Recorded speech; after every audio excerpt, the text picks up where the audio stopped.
Me avisa, já vai dar.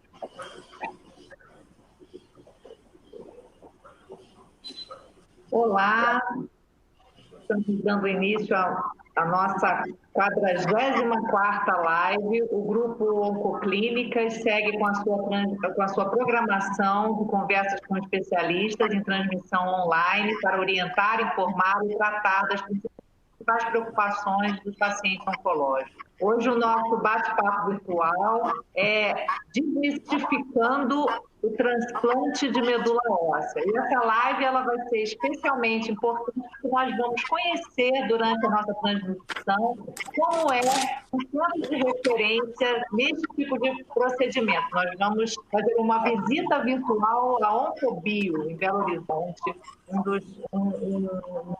uma grande estrutura do Grupo Oncoclínicas, um câncer center especializado em câncer.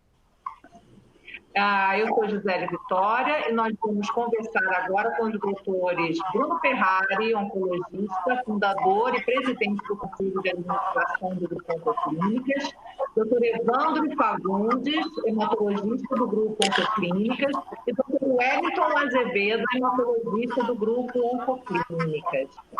Boa tarde, doutores. Eu vou passar a palavra primeiro para o doutor Bruno Ferrari. Doutor Bruno, eu gostaria de que o senhor fizesse rapidamente o panorama do transplante de medula óssea nesse momento de Covid. A gente sabe que houve uma queda durante a pandemia, né, de doadores de doações de órgãos em geral, o transplante de medula óssea também sofreu, e ao mesmo tempo eu gostaria que o senhor explicasse como é a estrutura do Oncobio, para a gente depois passar a palavra mais detalhadamente para o doutor Wellington e o doutor Evandro. Boa tarde. Boa tarde, Gisele. Boa tarde, Evandro. Boa tarde, Wellington. Boa tarde a todos. Gisele, mais uma vez aqui juntos. Obrigado aí por esses 6 meses juntos, né? Tentando trazer informação de qualidade, informação a mais precisa possível no momento de tantas dificuldades e de desconhecimentos, né? Então, esse aqui, o que nós vamos abordar hoje, transplante de medula óssea, é mais uma faceta de tudo que a gente procurou fazer aí ao longo dos nossos tempos, desses últimos tempos, procurando prover, né, uma segurança tanto para os colaboradores, para o corpo clínico, assim como para os nossos pacientes. A Oncobio é resultado de uma iniciativa colaborativa do Grupo Oncoclínicas, e aqui representado pela Clínica Oncocentro, pela Clínica Hematológica, do qual o Evandro é um dos nossos sócios, pelo Núcleo de Hematologia, onde a gente também tem o Wellington como um dos nossos sócios, e pela Biocor. Então, foi uma parceria que começou há 3 anos atrás, e eu falo que essa parceria começou há muitos anos atrás, porque os idealizadores da Oncobio, né, o Evandro é um deles, mas o Dr. Mário Vandrecic certamente estaria muito orgulhoso, esteve orgulhoso de inaugurar esse projeto, essa obra, né? Então, eu comecei essa parceria com o Dr. Mário quando eu era estudante de medicina. Eu fui aluno dele no 5º período de medicina na disciplina de técnica cirúrgica, e lá eu conheci o Dr. Mário, detalhista, o Dr. Mário preocupado com os mínimos detalhes. Ele colocou isso tudo, além da alma e da paixão dele, na construção da Oncobio. Na Oncobio, a gente construiu um centro totalmente dedicado ao paciente oncológico. Temos uma unidade de radioterapia de última tecnologia, um aparelho mais moderno do mundo hoje se encontra dentro do Oncobio, né? Existem outros, mas essa é a tecnologia mais moderna que existe hoje no mundo, está instalada aí em Belo Horizonte. Criamos uma unidade de tratamento oncológico clínico de quimioterapia para adulto, uma unidade exclusiva para tratamento pediátrico, então totalmente dedicada ao tumor pediátrico, à criança, e com todas as nuances que esse tratamento requer.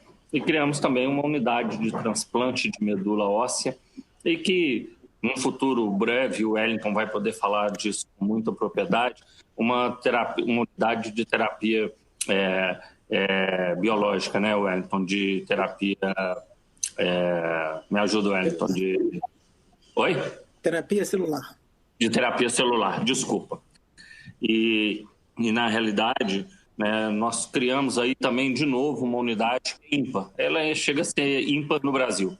E ela foi construída de uma maneira, né, não só na construção, mas nas pessoas que estão aí dentro, que quando a gente foi registrar a unidade, né, no Ministério da Saúde, ela foi se tornar apta, né, a realização de transplantes, a gente conseguiu uma coisa que há muito tempo não se conseguia em inetismo, porque todos os tipos de transplantes terem sido autorizados no primeiro momento, por causa de todos esses detalhes que foram, que a gente tomou o cuidado ao longo do projeto, da construção e depois de colocar a unidade funcionante.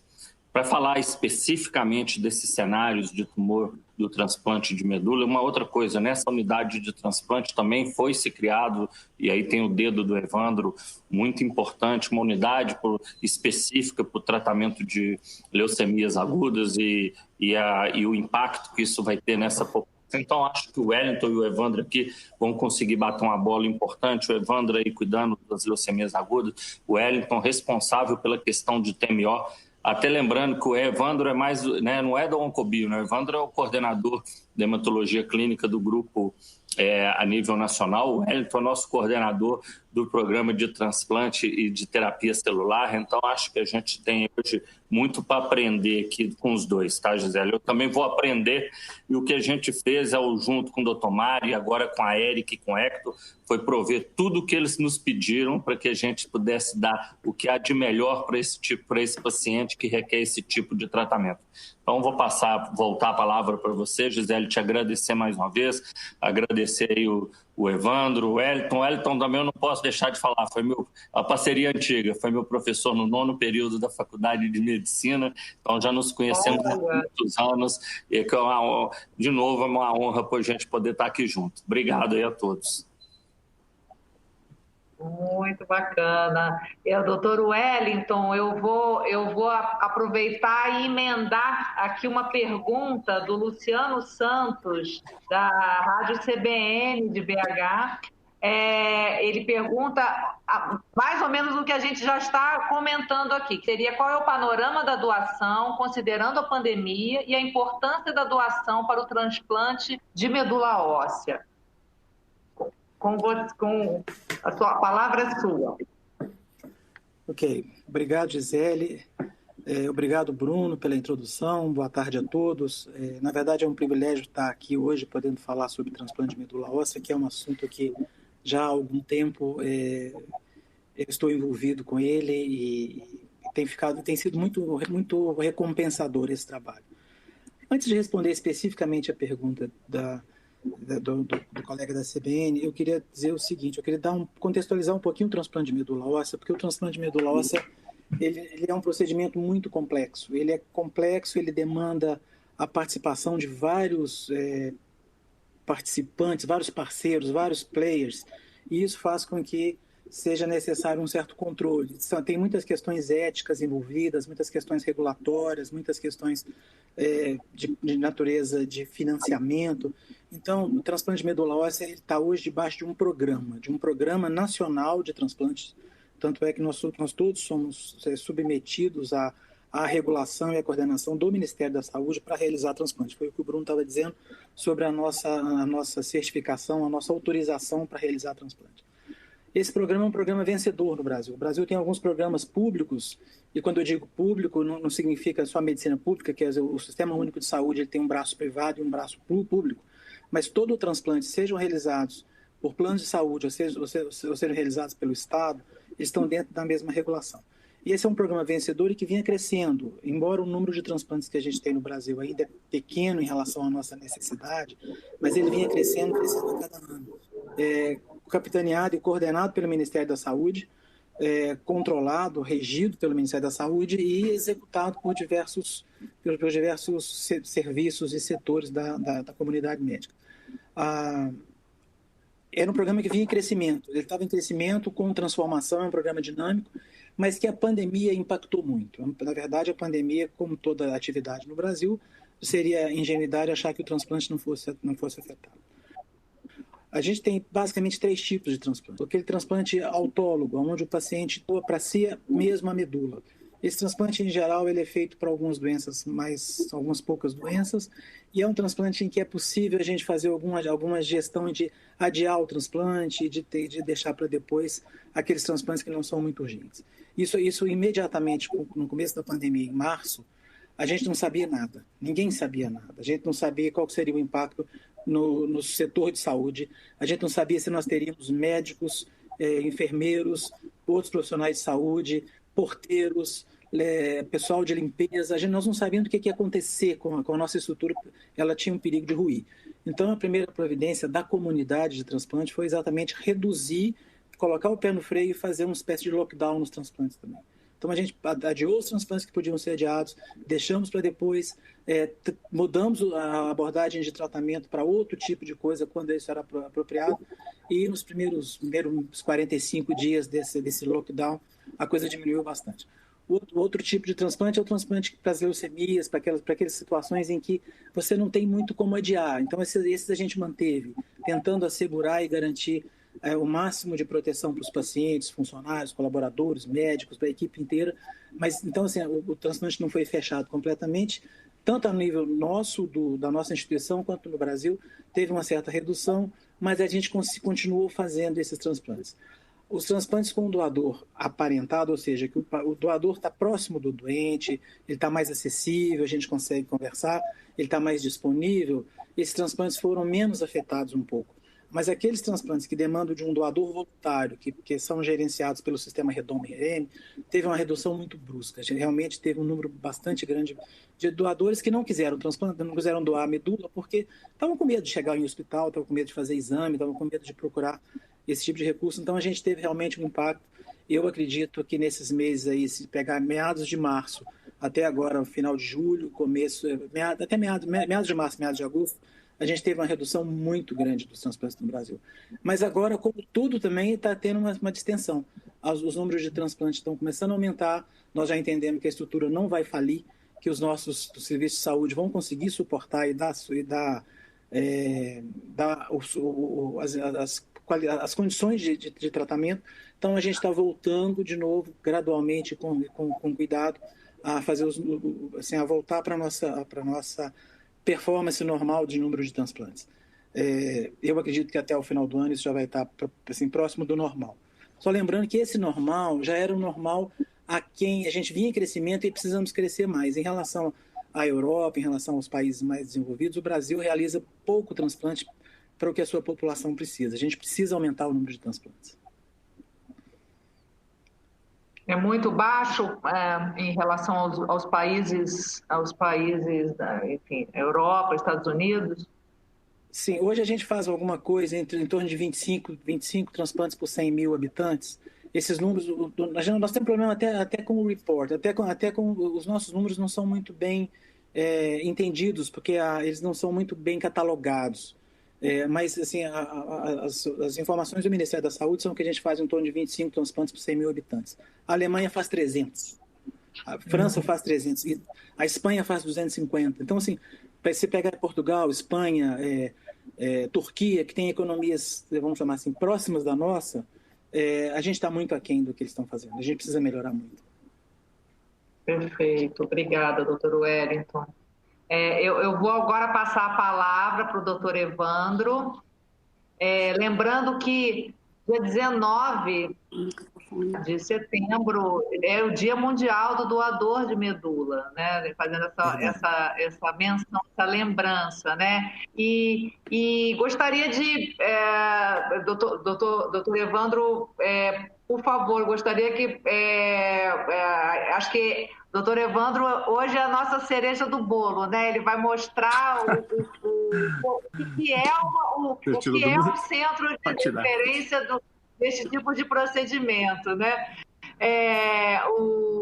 Então, gostaria que o senhor explicasse como é desmistificar o transplante de medula óssea. vamos Tirou do mundo? Vamos começar o tour, mas eu gostaria que o senhor explicasse assim, o que é o transplante de medula óssea. Ô, Evandro, antes de você falar e começar o tour, só lembrar também, né? Nós estamos aí desde o primeiro tijolo, né, Evandro? Ninguém melhor do que você para fazer esse tour. Também nos ajudou desde do primeiro aí, né? Quando a gente colocou o primeiro tijolo aí na esquina, você estava aí junto com a gente. Então, você conhece aí com muita propriedade onde nós vamos passear hoje, né? Bom, gente, obrigado. Antes de mais nada, assim, Gisele pelo convite, Bruno pelas palavras todas da introdução, Wellington pela companhia. É um grande prazer estar aqui. E, de fato, Bruno, você tem razão, isso é antes do tijolo, né, no processo até de planta ainda, né, a gente estava junto nessa história. E eu já falei isso inúmeras vezes, volto a repetir agora de uma forma mais pública nessa live, que o Oncobio é, de certa forma, a realização de um sonho, porque para nós que lidamos com oncohematologia, principalmente com pacientes com leucemia aguda, eu ouso dizer que o país carece de unidades específicas para tratamento de um paciente com leucemia aguda. Um paciente com leucemia aguda tem uma demanda de cuidados e de tecnologia e de prevenções de infecção muito, muito peculiares, assim, que são semelhantes, de certa forma, ao paciente de transplante. Mas, muitas vezes, eles não são tratados em ambiente de transplante.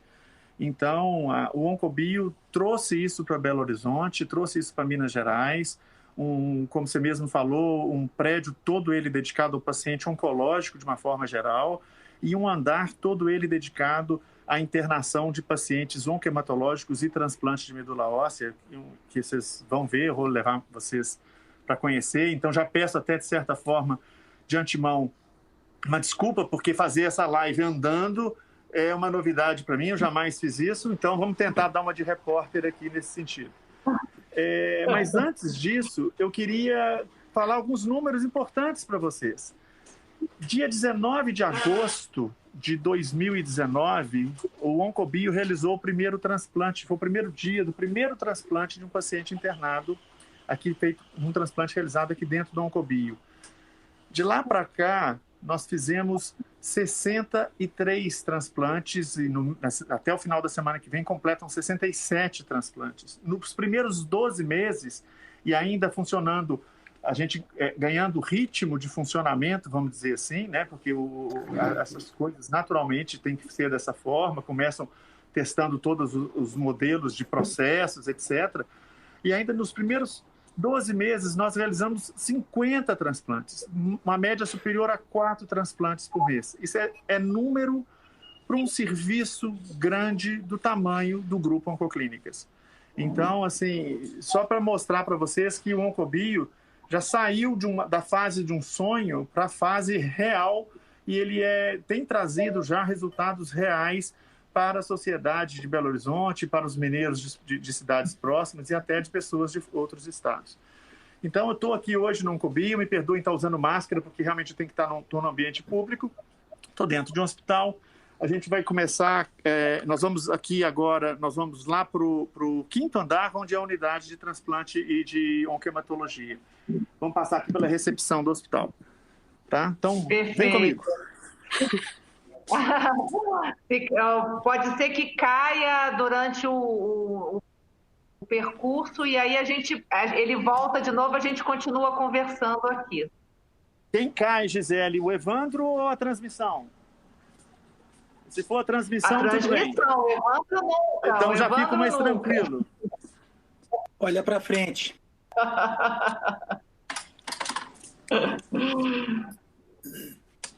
Bom, vocês já viram aqui que o meu cameraman, a minha cameraman, já teve dificuldade de passar na roleta, porque isso tudo tem que ser tudo muito segurança, você tem acesso realmente só por digital.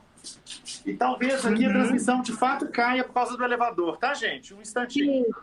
Enquanto isso, a gente... Então, olha, ele já caiu. Eu vou emendar, então, para o doutor Bruno, uma pergunta aqui da Carolina Masi, que ela é jornalista do jornal O Globo, Obrigada, Carol, pela pergunta. A pergunta é a seguinte, doutor Bruno: o processo de identificação do doador compatível, quais são os critérios que são levados em conta?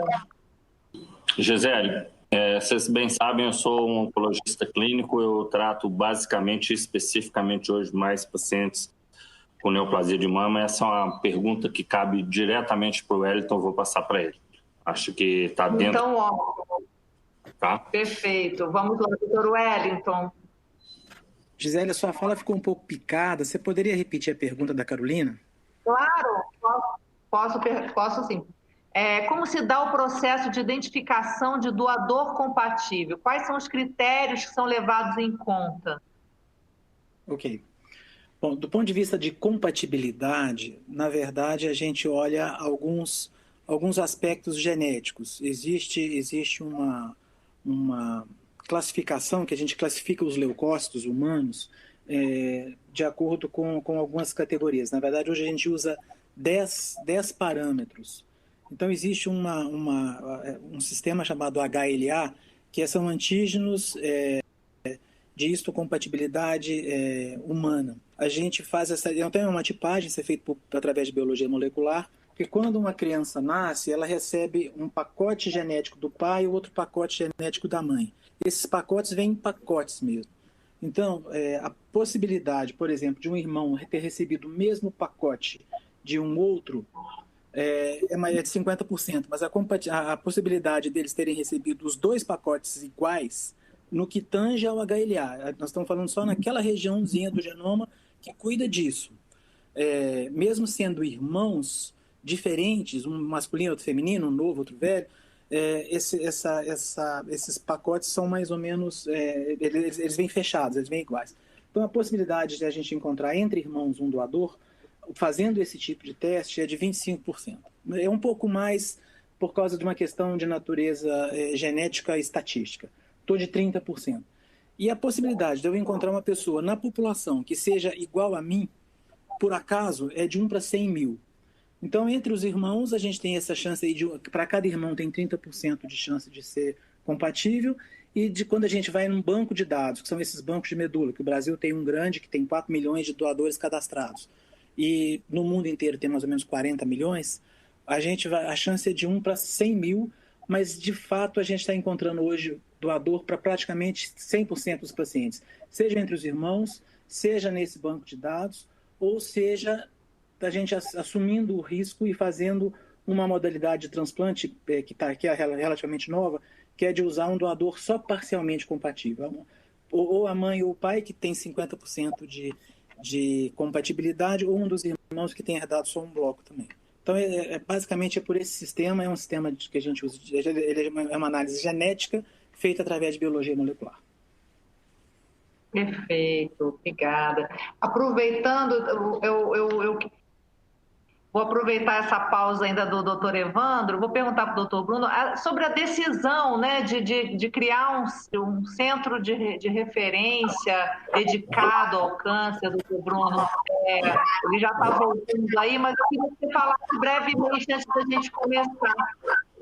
Ô, Gisele, essa é uma decisão que vem desde o início, né, da fundação do Oncoclínicas. A gente fundou o grupo com um objetivo claro, que era uma missão que é vencer o câncer, mas para isso aumentar, né, a barra em termos de qualidade, de assistência de um modo geral ao paciente oncológico e, obviamente, com uma estrutura completamente dedicada ao paciente, ela consegue atingir isso na sua maior integralidade. Então, acho que esse modelo que a gente, como grupo, começou em Belo Horizonte, mas nós já estamos fazendo a mesma coisa no Rio de Janeiro, agora em Porto Alegre, em Salvador e provavelmente até o final do ano em São Paulo e provavelmente alguma coisa em Brasília. Então, esse modelo de ter um centro de atenção integrado, onde tudo que o paciente precise esteja ali, associado ou não a um hospital de alta complexidade, é algo que a gente tem procurado fazer agora.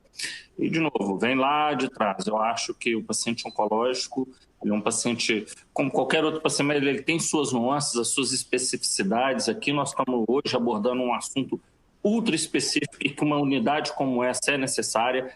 O Evandro já falou, o país é carente disso e a gente como grupo tem obrigação, né? Se a gente quer falar que a gente não fala que provém, a gente realmente prover o melhor tipo de tratamento para os nossos pacientes, do diagnóstico até a sua alta ou aos seus cuidados continuados. Uma coisa que eu acho que vale a pena o Wellington, Evandro, citar um pouco também é a questão, né? Você falou aqui de compatibilidade, esse diagnóstico, né, genético que envolve essa questão toda do transplante, e nós também estamos habilitados a fazer isso. Eu acho que eles podem falar isso também com mais propriedade.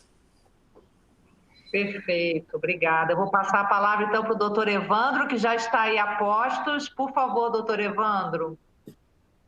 Oi, Gisele. Então, chegamos aqui no 5º andar, que é, como eu falei, a área dedicada à internação. Então, a gente divide esse 5º andar, tem uma pequena recepção, por favor, vem cá.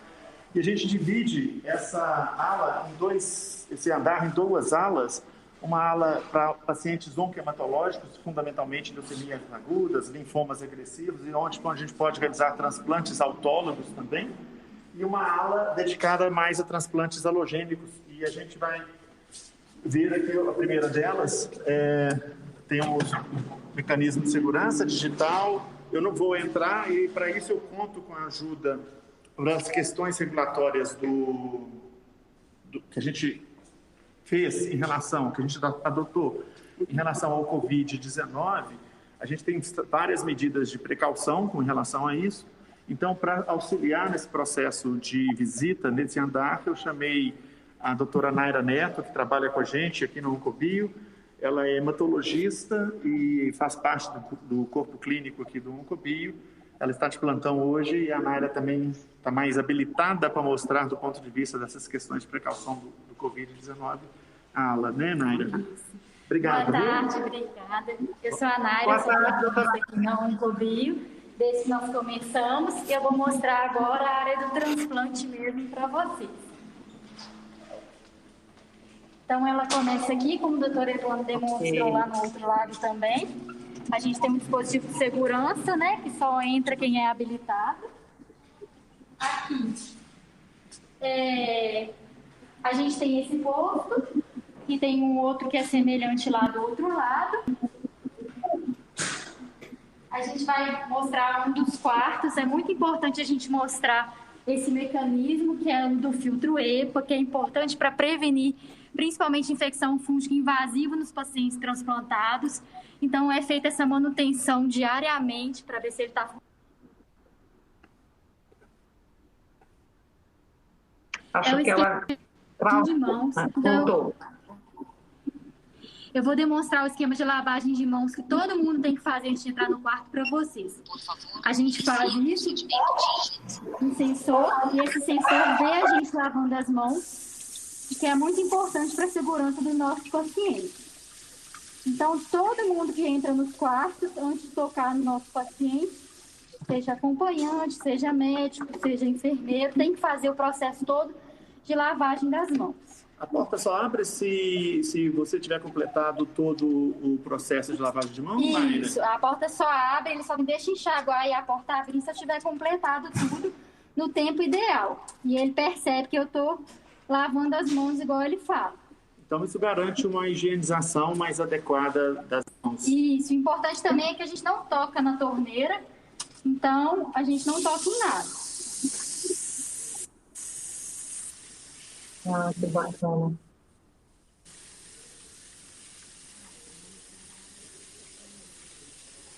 E esse sistema é monitorado por câmera, não é? A gente pode checar, conferir se está tendo adesão das instruções, etc. Então, ótimo. Então, com isso, como eu fiz todo o processo, lavei as mãos, eu consigo agora entrar dentro do quarto. Então, essa é uma das nossas suítes do transplante. A gente pode ver aqui o tamanho da suíte, os nossos uniformes para cada paciente. Cada paciente tem os seus aparelhos específicos, eles não são utilizados em mais de um paciente, assim como o balanço e o ergométrico.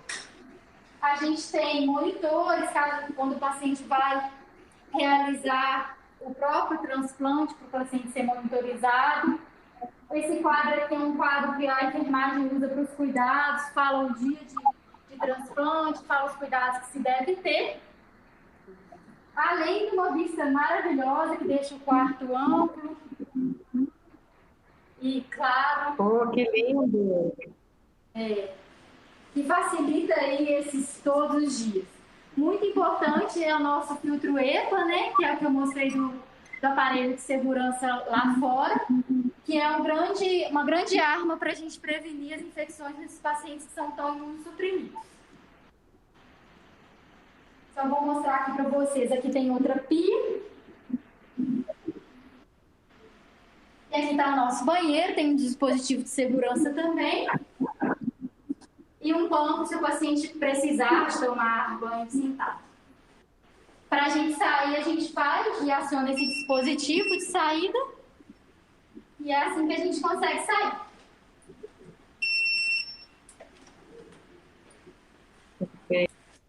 Perfeito. Eles estão... Acho que eles querem... Doutor Wellington, todo esse cuidado, né? Explica por que é tão importante esse paciente que passou pelo transplante de medula estar tão protegido, por que ele é tão imunossuprimido. Conversou um pouquinho sobre o processo, eu queria que o senhor contasse como é que é feito, né? Assim, por que depois do processo, do procedimento, é preciso todo cuidado com esse paciente sem imunidade, né? Com pouca imunidade. Pois é, Gisele. Na verdade, esses pacientes já chegam para nós vindos de um processo de tratamento pesado, de quimioterapia, radioterapia, eventualmente. Os pacientes já chegam bastante, eu não digo debilitados, mas eles já chegam com um histórico de agressão muito grande. Para que o transplante seja viável, é preciso que a gente destrua a medula óssea doente. E isso nos obriga a utilizar quimioterapia e ou radioterapia em doses muito elevadas, o que provoca mais lesões e mais quebra das barreiras naturais que a gente tem contra a infecção. E isso faz com que os pacientes, então, além de não ter medula óssea, o sistema imunológico está também junto, praticamente abolido. E as barreiras estão abertas, eles perderam essas barreiras naturais, as bactérias e os vírus e os fungos tendem a invadir. A gente é recoberto de bactéria, de vírus, de fungo no nosso corpo. Então, assim, essa contaminação que o paciente já traz consigo é muito difícil da gente evitar, a gente tem só que administrar. Mas a gente pode evitar a transmissão de infecções de um paciente para outro, ou de pessoas ou de cuidadores do paciente para eles mesmos. Então, assim, daí essa necessidade de filtro, o ar ser filtrado, a dieta ser absolutamente higienizada, todo esse cuidado com lavação de mãos, porque através das mãos é que a gente carrega a infecção hospitalar. Os pacientes terem os seus próprios equipamentos lá, o seu aparelho de pressão, o seu estetoscópio, o seu termômetro. Então, nada disso é cruzado de um paciente para outro. Então, é muito importante ter isso para exatamente prevenir a invasão dessas infecções e a transmissão de infecção cruzada de outros pacientes ou de outras pessoas, até que o paciente comece a recuperar, até que as barreiras naturais comecem a ser refeitas e que a própria imunidade do paciente começa a se formar de novo. Isso vai demorar semanas. Sim, essa internação, ela demora quanto tempo? 30 dias, mais ou menos? Entre 3 e 4 semanas, exatamente. Então, de 21 a 30 dias. Eu acredito que a maioria dos pacientes conseguem ter alta em torno de 20 e poucos dias. Mas, eventualmente, alguns tem alguma complicação que precisa ser tratada, que precisa ser abordada. Eles podem ter internação prolongada. Eu já tive pacientes que ficou internado, já tive um paciente que foi internado 7 meses. Por complicações infecciosas dessas que vão mais as rejeições que a gente tem que lidar, doença do enxerto contra o hospedeiro, eventualmente tem ponto fora da curva que a coisa fica muito, muito complexa. Perfeito. Vamos voltar então para o doutor Evandro, que vai dar continuidade aí à nossa visita virtual. Doutor Evandro, A palavra com você. Obrigado, Gisele. E só para os colegas que, porventura, estiverem fora de Belo Horizonte, entender o nome da cidade, tá vendo?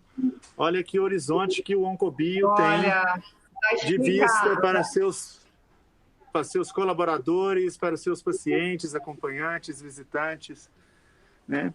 Muito bem. Esse andar que nós estamos, desculpa, passei na frente da minha câmera, é um andar de consultórios, um andar onde é feito também o pós-transplante. Os pacientes que recebem alta vêm fazer suas consultas e atendimentos aqui.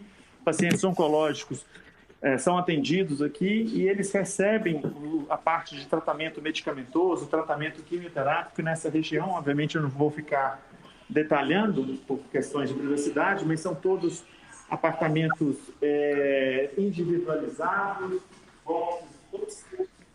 Me afastei da câmera, volta aqui, boxes individualizados, com poltrona ou com cama, e dependendo das diversas condições que o paciente possa estar no momento. Vamos agora, a gente vai ver o andar dedicado à área pediátrica. Você quer mostrar mais alguma coisa aqui? Vamos, com licença, gente. Sim, a parte do leito. E aqui, então, temos, como eu falei, dependendo da condição clínica do paciente, tem apartamentos apropriados para que o paciente, suítes, na verdade, né, para que o paciente possa receber os cuidados devidos, as medicações devidas, da forma mais apropriada.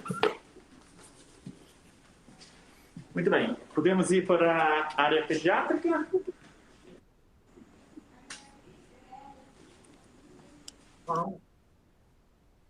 Por favor, vamos lá. Eles vão para a área pediátrica, enquanto isso eu vou fazendo algumas perguntas aqui. Temos aqui uma pergunta da Kênia Alves, que é o seguinte: quando a pessoa se cadastra no banco de doação de medula, como é verificada a compatibilidade?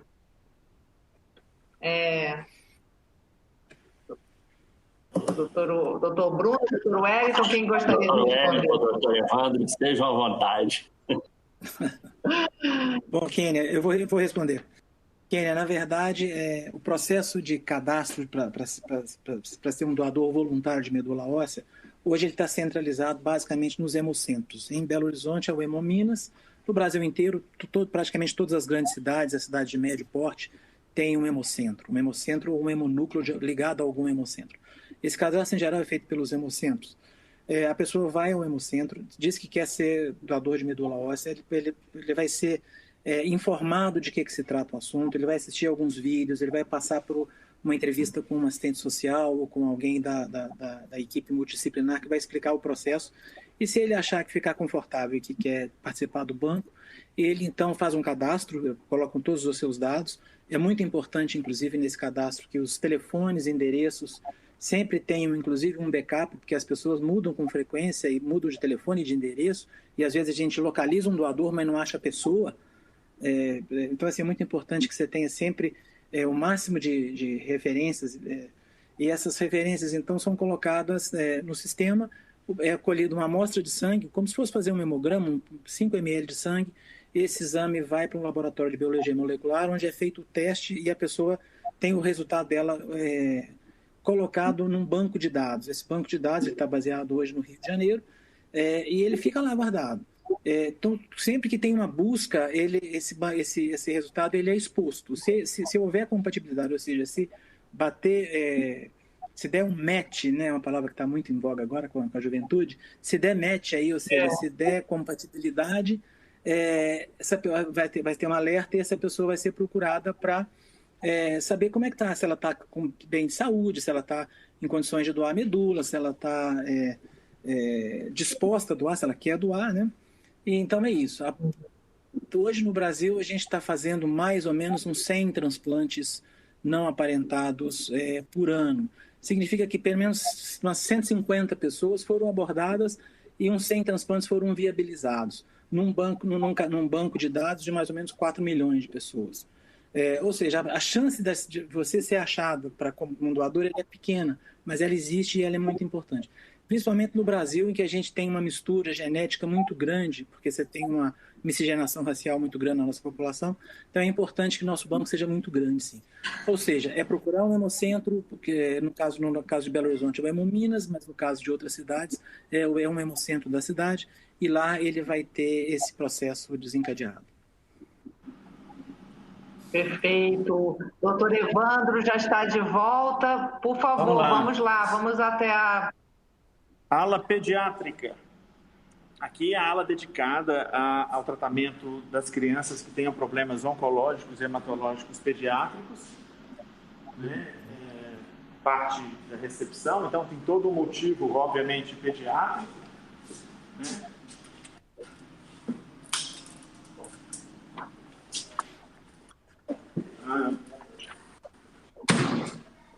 Vou falar mais baixo, porque tem atendimento, obviamente, mas é a parte de consultórios que a gente acabou de passar e a parte do centro de infusão e tratamento de medicamentoso, de quimioterapia, etc.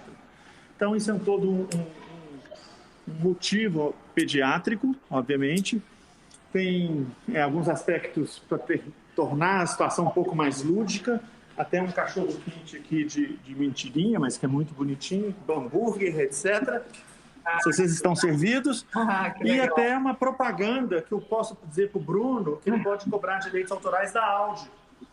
Porque nós temos aqui 2 carros Audi, 2 conversíveis, de fato elétricos, então eles não poluem, olha que interessante.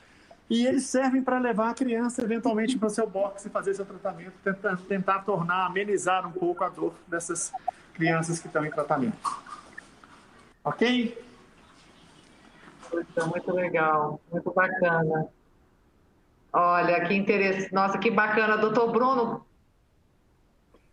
comenta um pouco, assim, tão legal isso, assim, eu imagino que seja, inclusive, a parte mais difícil, né, que quando as crianças estão sendo, passando por um problema tão grave e, ao tempo, ter uma estrutura dessa que amenize, né, a dor, não só dela, mas da família também. Como que é isso? De novo, né, Gisele? Acho que o cuidado individualizado aí, pensar nos detalhes, pensar em cada uma das coisas. A gente aprendeu com o tempo e uma experiência também que a gente herdou lá um pouco do Dana-Farber na época que a gente estava fazendo isso, da importância da gente ter uma área absolutamente dedicada para as crianças, né? Elas se impressionam mais, as famílias se impressionam mais, então isso que você está falando, né, é muito importante e esse cuidado para cuidar do lado humano desse tratamento, ele é fundamental, seja lá no transplante, seja ali na unidade de quimioterapia no 4º andar, seja agora nessa unidade que nos é muito cara, né? Então, a gente realmente conseguiu aqui colocar em Belo Horizonte uma unidade que não deixa nada a desejar em relação a qualquer centro de tratamento oncológico pediátrico do mundo. Então, a gente tem muito orgulho disso e mais orgulho, eu acho que era uma obrigação do grupo prover isso para esse tipo de paciente nesse momento tão importante na vida. Eu acho que esses cuidados foram muito importantes. Eu lembro do Dr. Mário, assim, o Dr. Mário costumava falar, para nossas crianças tudo, Bruno. Então, a gente realmente conseguiu avançar nisso aqui. Acho que isso é muito importante. Muito importante mesmo. Doutor Wellington, eu queria aproveitar e passar uma pergunta aqui do Tiago Dantas, que é editor assistente do jornal Estado de São Paulo.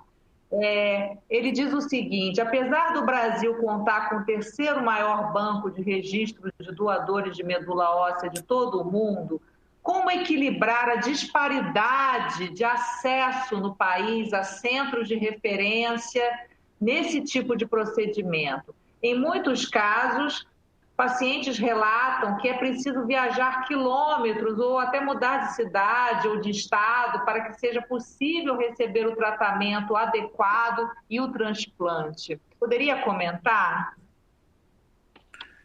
Claro, Tiago, a sua pergunta é muito boa.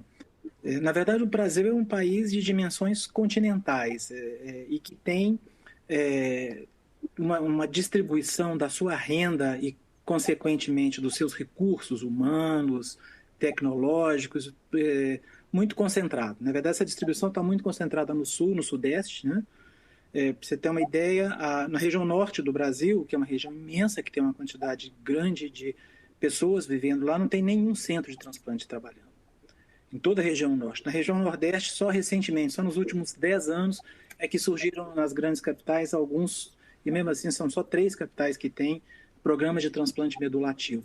Na região centro-oeste, praticamente não tem. Tem Brasília, que é uma ilha, mas assim, são programas de transplante também bastante limitados e principalmente restritos à área privada. Na área pública não tem. Já no Sudeste, se a gente pegar esse bolsão, que é São Paulo, Rio, Minas, Paraná e Curitiba, e agora recentemente Santa Catarina, e já chegando para o Sul também com Porto Alegre, 80% dos transplantes de medula são realizados aqui, no Sul e no Sudeste. Eu recebo pacientes de pacientes do SUS no nosso programa da Santa Casa aqui. Pacientes vêm do Tocantins, vêm do interior do Amazonas. São pacientes que às vezes têm que andar 3 horas de canoa para poder conseguir pegar um barco, para poder conseguir chegar 2 dias depois em Manaus, para pegar um avião até Brasília, para chegar em Belo Horizonte. Essas coisas acontecem. Mesmo na área privada, nós recebemos aqui no nosso serviço pacientes do estado de Minas Gerais e de vários estados vizinhos, pacientes que vêm do Espírito Santo, pacientes que vêm da Bahia, pacientes que vêm de Goiás. Então, assim, os pacientes têm razão, eles viajam muito, mas é muito em função dessa disparidade da distribuição da nossa riqueza, dos nossos recursos. O Ministério da Saúde até tenta fazer um esforço para poder, na área pública, conseguir descentralizar um pouco isso. Mas na área privada, depende da iniciativa e do empreendedorismo das pessoas e dos grupos, né? Então, daí essa nossa disparidade, mas assim, é importante sim que a gente aumente essa capilaridade do processo. Mas, por outro lado, os pacientes viajam bem. É muito mais importante é muito melhor que ele viaje, vai para um centro de referência, um centro com competência para tratá-lo, do que ele ser tratado em qualquer ponta de aterro, vamos dizer assim, sem as condições técnicas, sem o conhecimento. Isso, quer dizer, essa disseminação do processo também tem que ser muito cuidadosa, porque ela tem que ir junto com a expertise, junto com as condições de trabalho, e os recursos tecnológicos, de medicação, de radioterapia, de suporte, de banco de sangue, dos exames moleculares. Então, assim, procedimentos de alta complexidade tendem mesmo a convergir para o centro, né? Tem uma força, na verdade, essa força centrípeta está muito forte. Perfeito. Deixa eu só emendar uma pergunta aqui também da Luciana, que ela gostaria de saber se existem riscos na doação óssea. Se sim, quais são? Acho que seria até bacana se eu pudesse explicar o procedimento em si, né? O doador, ele passa por uma cirurgia, né? Assim, acho que um pouco para esclarecer, para desmistificar mesmo. Olha, Luciana, na verdade existem dois modos de se doar medula óssea. A gente fala medula óssea porque é onde moram as células tronco. O que nos interessa são as células tronco, ou seja, aquelas células mãe capazes de produzir e de desenvolver a partir delas todas as células sanguíneas, as hemácias, os leucócitos, as plaquetas, os monócitos, os macrófagos e as células do sistema imunológico. Então, nós estamos falando de um transplante de células tronco hematopoéticas, esse é o nome correto da coisa. Essas células normalmente moram na medula, por isso que a gente aspira a medula cirurgicamente, esse é um modo de se doar. Anestesia geral, uma peridural e aspiração nos ossos da bacia, de um volume significativo, em torno de 500 ml a 1 litro de medula, dependendo do peso do doador e do receptor. Esse é um método cirúrgico, a gente vai buscar essas células lá. Mas nós podemos também fazer uma estratégia de fazer com que essas células tronco circulem. A gente injeta no doador algumas medicações que estimulam essas células a proliferar e a circular, ir para o sangue. E a gente consegue coletar através de um processo chamado aférese, que lembra uma hemodiálise. O sangue do paciente sai por uma veia, circula por uma máquina e volta por outra veia. E essa máquina se encarrega de remover as células-tronco que a gente precisa. Então, a gente tem esses dois mecanismos. Tem um terceiro, que é o sangue de cordão. O sangue de cordão que é obtido na placenta, no pós-parto, ele é muito rico em célula-tronco. Também pode ser utilizado, mas isso já não tem nada a ver, é uma doação do cordão e da placenta, assim, depois que esse material já foi removido do corpo da mãe. E um quarto modo, que é muito bizarro, mas que ele já foi usado, que é no fígado fetal, onde você pode pegar o fígado de um feto, desmanchar esse fígado e coletar essas células. Isso é uma coisa muito experimental, já foi usado em situações dramáticas, por exemplo, em Chernobyl, quando aconteceu o acidente nuclear, alguns transplantes foram feitos através de fígado fetal coletados em clínicas de aborto. Vai ser uma coisa meio maluca, mas isso, na prática isso não existe. Então a gente hoje trabalha com célula colhida cirurgicamente na medula, coletada por aférese ou a doação do sangue de cordão. Do ponto de vista de risco, a coleta cirúrgica tem o risco inerente a toda anestesia. O risco é o da anestesia geral. Existem riscos mínimos, na verdade, eu acredito que o risco do paciente se acidentar a caminho do hospital é maior do que ele morrer dentro de um hospital por causa de um procedimento desse. A doação por aférese é muito pouco problemática também, embora, como todo procedimento, não existe risco zero, mas você pode ter um risco de alguma reação alérgica, de alguma reação qualquer que possa acontecer. A gente não costuma ver. E a doação do cordão, essa não tem risco nenhum. Então, os riscos são muito pequenos, muito baixos. As pessoas que doarem, essas células doadas, elas são rapidamente restauradas. Não é um procedimento mutilante, ou seja, se você doar um rim, você fica sem o seu rim. Mas se você doar a medula, é como doar sangue. Daqui a 2, 3 semanas, você pode doar de novo, se for necessário. Então, é uma doação muito tranquila, não traz nenhum prejuízo, nenhuma perda para o paciente, a não ser ficar um pouco dolorido alguns 2 ou 3 dias. Acho que o Evandro está de volta. O Evandro está de volta. Está de volta mesmo? Acho que não, acho que ele caiu. Já ele volta. Deve estar na radioterapia, lá não deve estar tão... Ele está entrando na radioterapia. Acho que ele voltou. Oi, doutor Evandro. Está ele e o Marcos. Estão na radioterapia. Está no mudo. Alô? Oi, gente. Mudo. Estava no mudo. Chegamos aqui na radioterapia. É importante a radioterapia em todos os sentidos do tratamento oncológico, mas até para falar melhor disso, estou aqui com o nosso responsável técnico pela radioterapia, Dr. Marcos Castilho, grande amigo, excelente profissional, e vai nos falar sobre a radioterapia, sobre o aparelho e também sobre a inter-relação, a interface da radioterapia com o próprio transplante de medula óssea, porque existem transplantes que exigem uma radiação corporal total, que é feita aqui nesse aparelho. Marcos, prazer, obrigado por estar aqui, com o Bruno Ferrari está aqui, o Wellington Azevedo está aqui, a Gisele que está comandando tudo, obrigado. Obrigado, boa tarde a todos, é um prazer ter vocês aqui com a gente na Radioterapia Rodrigo. Vou mostrar aqui para vocês o equipamento que a gente tem, a estrutura que a gente tem.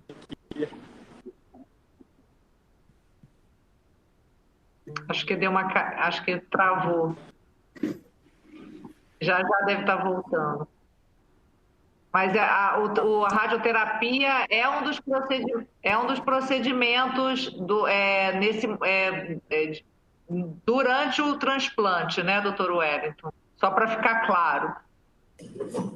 Isso, na verdade, a radioterapia corporal total que a gente utiliza é para preparar o paciente para receber a medula óssea nova. A gente usa a radioterapia com dois objetivos. Um, para limpar a medula que está doente, em geral com leucemia, com alguma doença maligna infiltrando essa medula.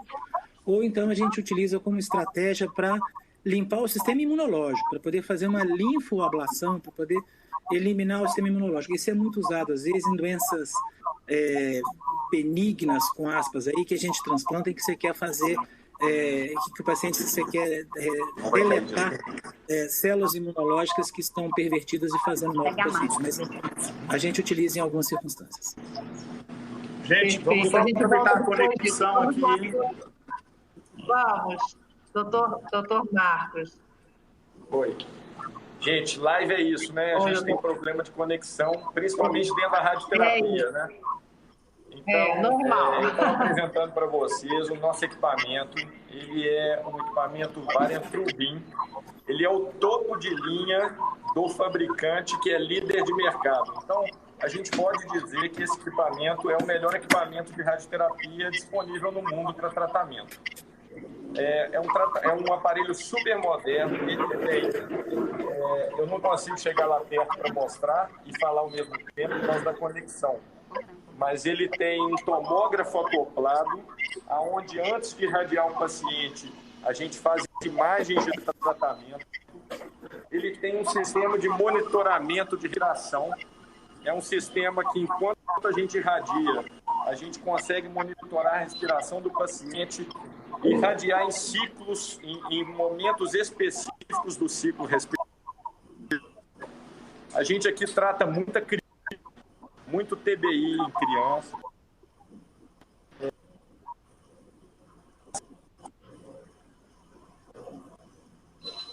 Acho que travou de novo, né? Bom, enquanto ele volta... Bom, ele volta...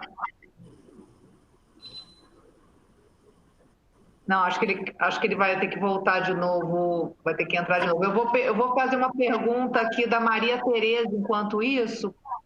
Ela pergunta o seguinte: a Oncobio também realiza transplante pediátrico, Dr. Wellington?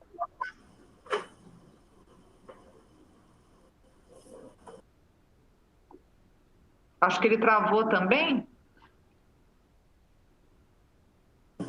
Será? Doutor Bruno? Acho que os dois estamos nós dois só aqui, doutor Bruno. Vamos lá, então. Bom, a gente tem mais uma pergunta aqui da Carolina Masi, do Jornal o Globo. Vamos ver se o doutor Wellington retorna aqui enquanto isso, mas eu vou já ler. O tratamento do câncer, quando comparamos crianças e adultos... acho que, doutor, vou interromper aqui um instantinho para aproveitar o doutor Marcos. Já eu refaço a pergunta. Vamos lá, doutor Marcos. Tá, gente, desculpa, a conexão aqui dentro é difícil por conta da sala blindada. Então, a gente tenta mostrar ali dentro, mas nós estamos tendo problemas, né? De qualquer forma, eu estava dizendo que esse equipamento ele é super completo. A gente tem nele mesa robótica, onde a gente tomografa o paciente antes de aplicar o tratamento, corrige a posição dele em todas as dimensões. Então, essa mesa ela tem rolagem lateral, vertical, super moderno. A gente tem sistema de monitoramento respiratório, que eu acho que esse é um diferencial. A gente está aqui agora com o terceiro caso de tratamento de mama com breath holding, que a gente diz. A paciente segura a respiração, o coração ele sai completamente do campo de radioterapia enquanto a gente irradia. Isso é monitorado por computador, não tem como a gente errar, traz muita segurança. E para o tratamento, aqui a gente está só mostrando imagens lá de dentro do equipamento, né? Eu mostrei mais cedo um pouco o sistema de monitoramento respiratório, ele fica preso no teto. Essa é a mesa robótica. Aqui a gente tem os braços de tomógrafo e aqui é onde sai a radiação para tratamento do paciente. Quando a gente faz o tratamento para TBI, né, que é irradiação de corpo total, muito usado no condicionamento pré-transplante, então a gente tem que utilizar uma outra mesa onde a gente coloca o paciente numa certa distância do equipamento. É feita dosimetria em vivo, então a gente coloca equipamentos que vão dosar a radiação na hora que é aplicado. A gente tem todos os testes de dosimetria. É um procedimento super complexo, é um procedimento de alto risco em radioterapia, por isso que a maior parte dos locais não faz. É muito mais fácil a gente não fazer, mas a nossa disposição aqui no Oncobio e no grupo é de ter tudo que é primordial para o tratamento do paciente. Então, a gente sabe que o TBI melhora resultado de controle da doença em alguns casos, não agindo só como um substituto à químio, mas ele também melhora o desfecho em algumas situações. Então, é super importante a gente ter isso disponível no grupo, tá bom? Eu estou aqui à disposição. Quem quiser vir conhecer pessoalmente a radioterapia, pode me procurar. Eu tenho o maior prazer em apresentar e explicar para todo mundo, tá bom? Prazer receber vocês aqui. Obrigado, Marcos. Muito obrigada. Bom, eu acho que Nossa, eu estou com dezenas de perguntas aqui. Olha, a gente já está com o nosso tempo estourado, a gente vai ter que terminar. Eu queria só fazer uma última perguntinha aqui. Doutor Wellington, por favor. A Maria Tereza, ela pergunta se a Oncobio também realiza transplante pediátrico. E tenho também uma pergunta da Carolina Amade, do Jornal o Globo, também sobre crianças. Ela pergunta o seguinte: o tratamento do câncer, quando comparamos crianças e adultos, apresentam diferenças.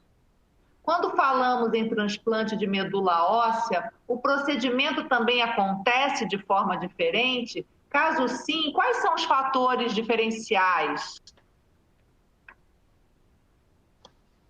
Bom, a primeira pergunta é: sim, a gente realiza transplante de medula pediátrico, a gente já está estruturado para isso, as nossas equipes têm condição de fazer e já temos realizado.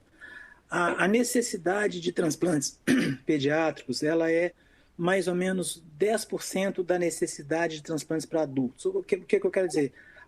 Para cada 10 adultos transplantados, nós vamos transplantar 1 ou 2 crianças. Por causa da distribuição das doenças e principalmente da eficiência do tratamento convencional pediátrico é muito grande. Hoje as leucemias de criança, a maioria são curadas com quimioterapia. Felizmente elas dependem menos de transplante, mas ainda dependem. E sim, a gente faz transplantes pediátricos. Os transplantes pediátricos, a gente pode fazer transplante pediátrico desde transplante praticamente intraútero, ou recém-nascidos, assim, muito, muito novinhos. Eles são realizados, mas a maioria da demanda pediátrica são pacientes acima de entre 2 e 10 anos e do ponto de vista do procedimento, não muda muita coisa. A filosofia é a mesma, as ferramentas são as mesmas, as adaptações são necessárias para um público. Você imagina uma criança, um lactente ainda, fazendo transplante, ele vai ter demandas completamente diferentes de um paciente adulto. Tanto do ponto de vista de catéteres, do ponto de vista do suporte nutricional, do ponto de vista até de como você examina essa criança, até de como você dá esse cuidado necessário. Crianças e adultos aqui, posso abrir a câmera? Diferenças. Quando falamos em transplante de medula óssea, o procedimento também acontece de forma diferente. Sim, quais os fatores diferenciais? Oi. Pronto. Pode continuar, por favor. Não, então, assim, só para ver os fatores diferenciais. As crianças, elas são muito mais responsivas. Muito mais. Qualquer tratamento em geral na criança, ele tende a ser melhor do que no adulto jovem e também tende a ser melhor do que no adulto mais velho. As crianças, elas pioram rapidamente, mas melhoram rapidamente. Elas têm algumas peculiaridades nas suas respostas, né? Mas, basicamente, não muda muito, não. A filosofia e todo o ferramental que a gente utiliza, seja com drogas, seja com radioterapia, a gente, claro que evita muito fazer radioterapia em criança por causa dos efeitos no longo prazo. Mas, sendo necessário, ela é usada também com toda a cautela, fazendo os escudos, ou seja, protegendo algumas áreas vitais aí que você não quer que isso aconteça. Esses cuidados, eles são sempre importantes, né? Tá ótimo, obrigada. Olha, a gente já está estourando o tempo. Eu vou agradecer demais as perguntas, tantas perguntas aqui. Eu queria passar para as considerações finais e vou ler rapidamente algumas perguntas para o doutor Evandro responder nas suas considerações finais. Letícia Mascarenhas, que pergunta se esse número baixo de transplantes no Brasil pode ter a ver com a falta de informação das pessoas quanto a ser doador. O Paulo Roberto da Silva pergunta qual o limite de idade para doação de medula óssea e se vocês têm o número atual de doadores cadastrados no nome.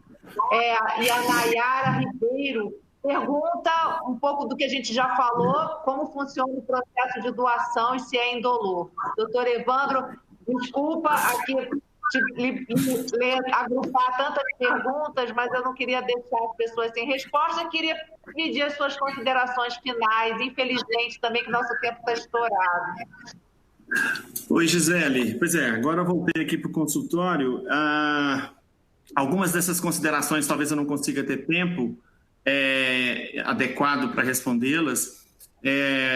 São muito focadas em transplante e o Wellington talvez seja a pessoa mais adequada entre nós aqui para elas. Mas uma coisa importante que alguém perguntou sobre o número de transplantes, por que é pequeno, se o número de doadores, mas eu acho que essa questão ainda é multifatorial no Brasil. A questão do número de leitos para transplante também ele é uma questão ainda significativa.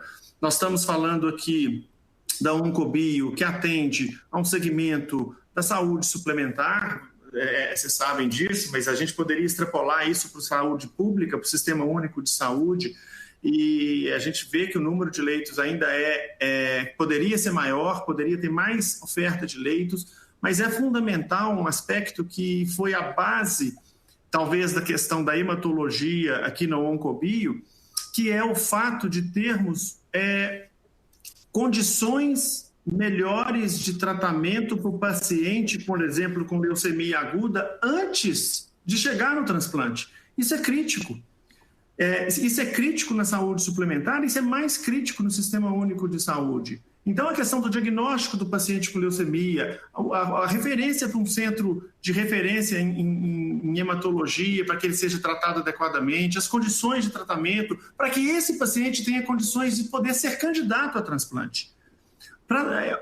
Eu não sei, pode ser que vocês tenham falado isso durante os momentos que eu fiquei ausente no tour, mas o transplante de medula, ele não vai funcionar se eu tiver com a doença em franca atividade. Ou ele não é uma doença, um tratamento que vai substituir a quimioterapia na hora que o paciente está sintomático, está com a doença ativa. Não é isso. Ele vai complementar um tratamento de quimioterapia. Então, eu preciso controlar a doença antes. E esse controle antes do transplante, ele vem com quimioterapia e outras drogas novas que vêm saindo no nosso arsenal. Então, eu preciso ter uma estrutura pré-transplante muito boa, uma equipe médica muito boa, muito treinada, um corpo de colaboradores de enfermagem, farmácia extremamente treinados, dedicados, laboratórios, exames complementares, etc., para que esse paciente tenha condição de ir controlar a doença e aí oferecer a ele o recurso de fazer o transplante e complementar o tratamento dele de uma forma mais adequada. Então, acho que essas seriam um pouco das minhas considerações. Eu acho que esse é o nosso objetivo no Oncobio e é o que nós estamos não só perseguindo, mas nós estamos executando. Muito obrigada, doutor Evandro. Muito obrigada pela visita virtual. Foi perfeito, foi muito bacana. Eu vou pedir também as considerações para o doutor Wellington, apenas complementando também mais duas perguntas aqui, para não deixar ninguém sem resposta. A Letícia Mascarenhas pergunta quais os riscos de infecções pós-transplante.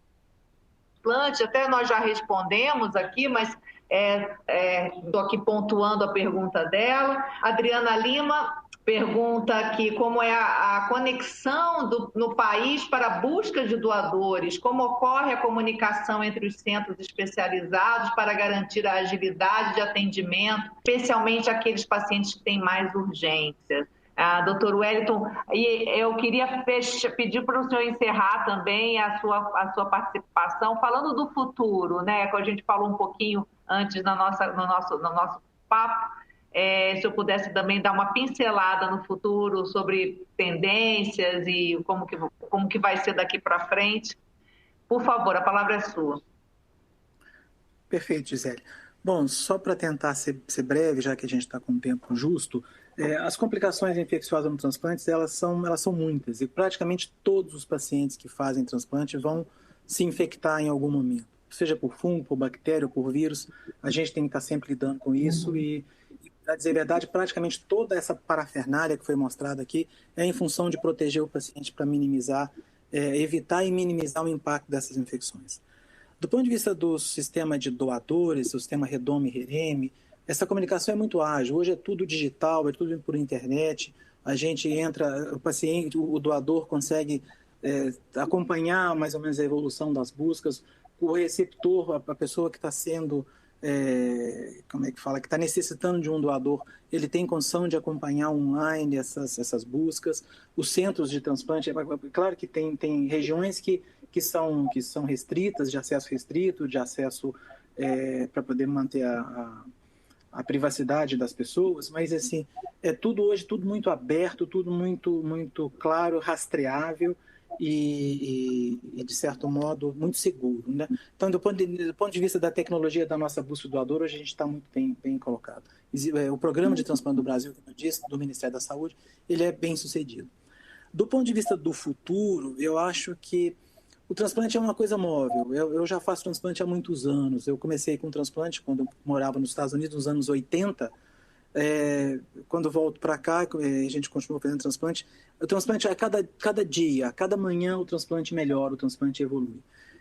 Agora, ele é o transplante. O que eu acho que o que nos deixa muito mais excitados agora, nesse momento, como vamos chamar assim, os transplantes da próxima geração de transplante, que são a terapia celular avançada, a terapia celular onde a gente utiliza recursos necessários para customizar, para poder tratar dos pacientes com recursos muito poderosos, infelizmente hoje muito caros ainda, mas a gente dentro do o nosso DNA é esse, é de buscar essas fronteiras e de estar atrás desses, empurrar esses limites para frente, né? E junto com o empreendedorismo do Grupo Oncoclínicas, que está nos propiciando as possibilidades e os recursos para a gente poder conseguir já dar esse salto para um transplante de próxima geração, que são as CAR T-cells e outras formas de terapia celular. Ótimo, muito obrida.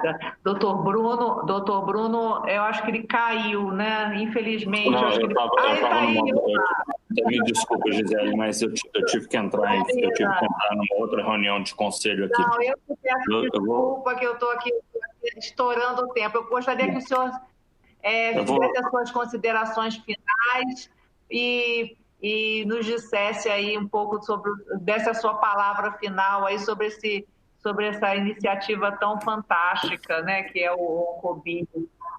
Eu acho que isso tudo que a gente viu aqui mostrou tão acertado foi o investimento que nós fizemos. A gente está muito feliz com isso. Acho que ganhamos nós, ganha o paciente, ganha os médicos, ganha os colaboradores, ganhou a cidade, ganhou o Brasil, ganhou o Hospital Biocor. Eu acho que isso fortalece uma estratégia de uma atenção integral ao paciente oncológico que o grupo procura fazer a nível nacional com as melhores tecnologias. O Wellington já falou aí que nós já estamos em desenvolvimento e nos habilitando para estarmos com a nova geração de tratamentos de terapias celulares.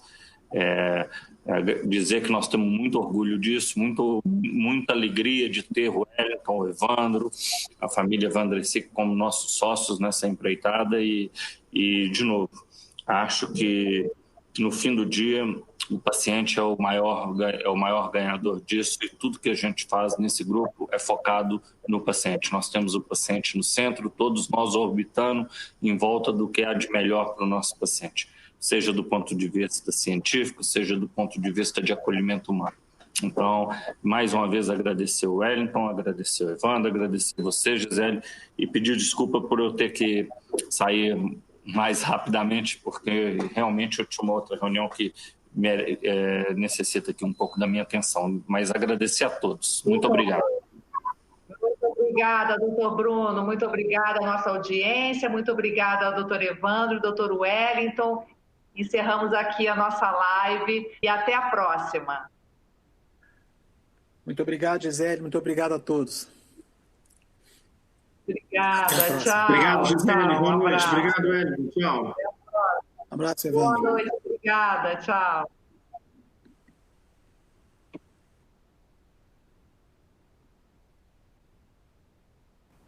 Sua chamada será desconectada.